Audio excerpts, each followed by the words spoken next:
Hola, ¿cómo están? Bueno, espero que se encuentren todos muy bien. Y de acuerdo a lo comprometido en la primera sesión que sostuvimos la semana pasada, eh, he decidido grabar este video para aclarar un poco más y complementar una serie de actividades que ya están disponibles en el aula virtual, de acuerdo a la asignatura en que ustedes están inscritos. Bien, yo les comentaba la importancia que hoy día están viviendo ustedes en este siglo XXI, donde la formación ya no solo se enfoca en más conocimiento, sino que además en esta capacidad de desarrollar una serie de habilidades, de destrezas, que este siglo XXI, ¿verdad?, pone hoy día como exigencia para lograr resultados. Entonces, eh, así que ya sea que ustedes, ¿verdad?, pretenden desarrollar habilidades de un liderazgo para, ¿cierto?, ser intraemprendedores, para ser negociadores o ser managers destacados. Aquí lo importante es darse cuenta que cualquiera de estas cuatro categorías manifiestan de alguna forma un comportamiento. Y este comportamiento viene una pregunta importante, es decir, ¿qué es un comportamiento? ¿Qué haría, ¿cierto?, que yo me comporte como líder, como intraemprendedor, como buen negociador o como buen manager? Y esto se refiere, ¿cierto?, al modo de ser de una persona. Un comportamiento es su actitud, es la actitud que normalmente la persona va a ir reflejando en cada una, ¿cierto?, de sus actividades diarias, o sea, las acciones que realiza, ¿no es cierto?, o que muestra, ¿no es cierto?, una persona en el día a día.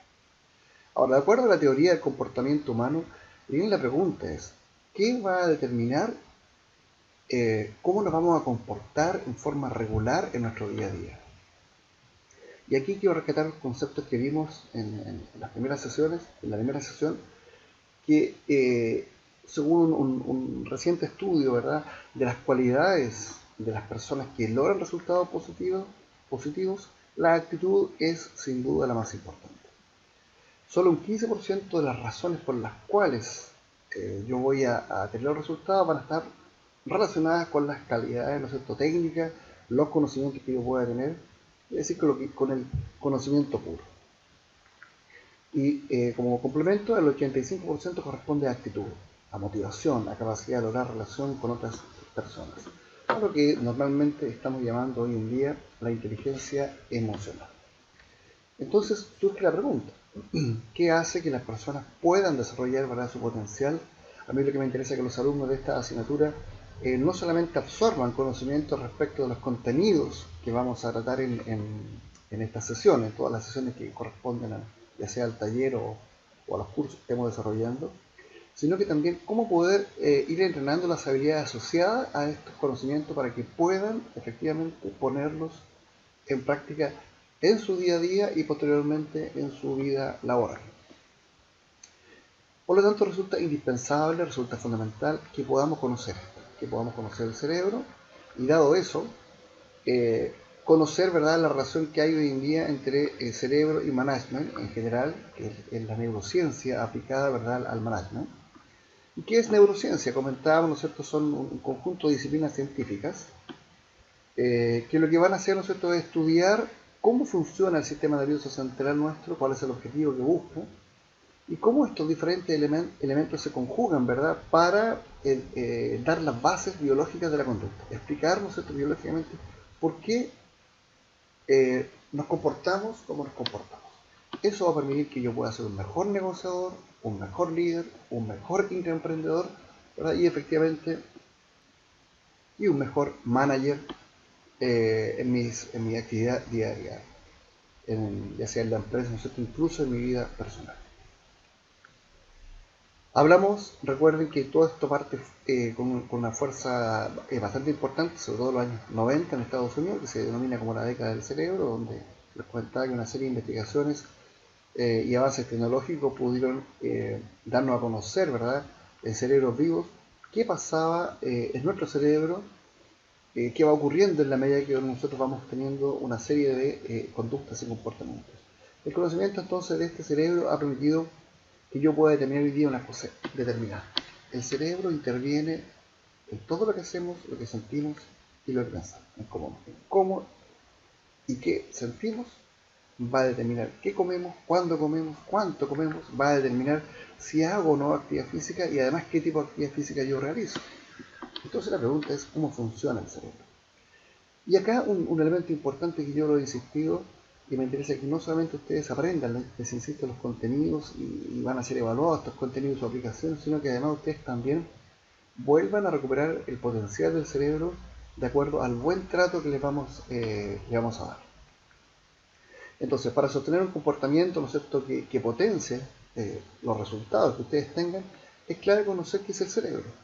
Y aquí no perder de vista esto. El cerebro es un órgano plástico, que significa que sea plástico, es decir, es un cerebro altamente evolucionado y que se automodifica. Se automodifica de acuerdo ¿a qué? A la experiencia y al aprendizaje. Es decir, en la medida que yo vaya poniendo en práctica muchas de las actividades que vamos a ir mencionando a lo largo de este entrenamiento, de esta capacitación que estamos haciendo, su cerebro, ¿verdad?, va a ir adquiriendo una serie de habilidades y aprendiendo tal cual como ustedes lo hicieron en sus primeros años de vida. Ahora, algunos datos interesantes del cerebro humano que dicen relación con las actividades que les voy a proponer a continuación. Es un cerebro bastante pequeño, es solo el 2% del cuerpo de una persona promedio, es el peso de este cerebro. No obstante, consume el 25% de las calorías diarias.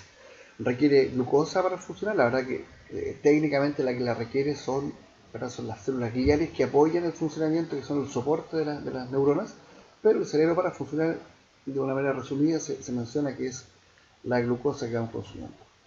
El 80% de nuestro cerebro es literalmente agua y consume el 20% del oxígeno, es decir, es un órgano definido por los propios científicos como el más voraz que nosotros tenemos en nuestro cuerpo. Por lo tanto, aquí ya detectamos tres actividades bien importantes que es fundamental que ustedes puedan trabajar. La oxigenación por la cantidad de consumo de oxígeno que hace, agua, ¿verdad? Y el tipo de alimentación, en este caso, glucosa. ¿Verdad? Entonces, dos características del cerebro. Uno, hay una maduración lenta y laboriosa, termina al final de los 25 años de vida, así que es muy probable que ustedes, como participantes de estos programas, muchos de ustedes están, ¿no es cierto?, en este rango, ¿verdad?, de edad, y hay que entender que están todavía, ¿no es cierto?, en este proceso de conformar y de madurar adecuadamente su cerebro. Y posee, como ya señalaba, esta característica que se llama la neuroplasticidad, es decir, esta sorprendente capacidad de cambiarse a sí mismo, que va a ser resultado del aprendizaje y más aún de la experiencia. El cerebro aprende haciendo. Bien, otros conceptos que son importantes para fomentar la neurogénesis, que es esta, que también lo comentábamos en nuestras sesiones, esta generación, ¿verdad?, de nuevas neuronas, va a tener varias tienen incidencia en ella. Voy a mencionar tres que están relacionadas con las actividades que vamos a proponer en esta jornada, que es beber agua, el ejercicio físico, que va a ayudar a la oxigenación, ¿verdad?, y la alimentación.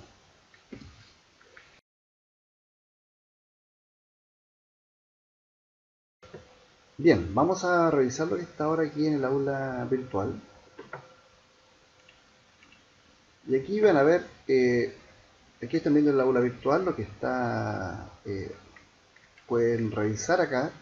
Y puse una guía de actividades. En al hacer ustedes clic en él, se van a dar cuenta que yo he puesto varios archivos importantes. Hay tres elementos que a mí me interesa que ustedes puedan trabajar. Aquí hay una planilla Excel, que es la primera que voy a referir, si me permiten, la voy a abrir de inmediato. Yo les he propuesto que ustedes puedan, ¿no es cierto?, en los días, aquí está esto para, si ustedes ven, para 14 días, varias actividades. Al inicio del día les recomiendo, la sugerencia es que ustedes puedan consumir jugos de frutas, cereales, frutos secos, como mencionamos, y en general ciertos alimentos que contengan una importante cantidad de glucosa, que es decíamos, el nutriente que es vital para el funcionamiento del cerebro. Yo también propongo en este proceso de cambio que ustedes puedan trabajar la oxigenación y la relajación, tanto en la mañana, a la hora de almuerzo, como en la tarde. Y también estiramiento o elongación, ¿no es cierto?, también en la mañana, a la hora de almuerzo y en la tarde. Adicionalmente, les propongo que puedan leer algo que ojalá no esté, lo ya que no esté relacionado con sus materias de estudio, sino que sea algo que sea absolutamente desafiante para el cerebro, que sea distinto. Si ya leen novelas, bueno, lean otro tipo de libros. Si ya leen libros demasiado científicos, lean novelas. O sea, traten de buscar elementos de lectura, digamos, artículos de lectura que sean distintos para ustedes, que sobre todo sean desafiantes, que no sea algo que hacen de forma regular. ¿Cuál es la gracia? ¿Cuál es el ánimo de esta gráfica? Es que ustedes puedan, cada vez que lo realizan, ¿cierto? Dibujen acá, tal como en el colegio, una carita feliz o algo, ¿no es cierto?, que ustedes los haga sentir que hicieron el logro en cada día, ¿verdad? Y en los distintos horarios. Y una vez hecho, vayan ustedes felicitándose. Yo les recomiendo que se feliciten por lo que están haciendo, porque la felicitación, ya sea externa o interna, una autofelicitación, tiene un tremendo beneficio en el cerebro, porque eso va a permitir, ¿no es cierto?, la sensación, o sea, va a permitir la descarga de dopamina por la sensación de logro, por la recompensa que he recibido al hacer.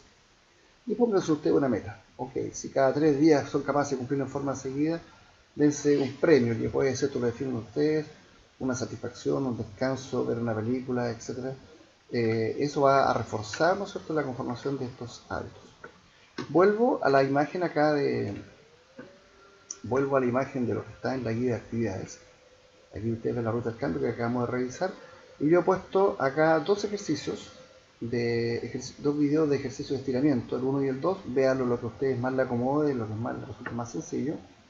He puesto un documento de la glucosa, una necesidad básica del cerebro. Hay bastante orientación sobre el tipo de alimentos que se recomienda consumir.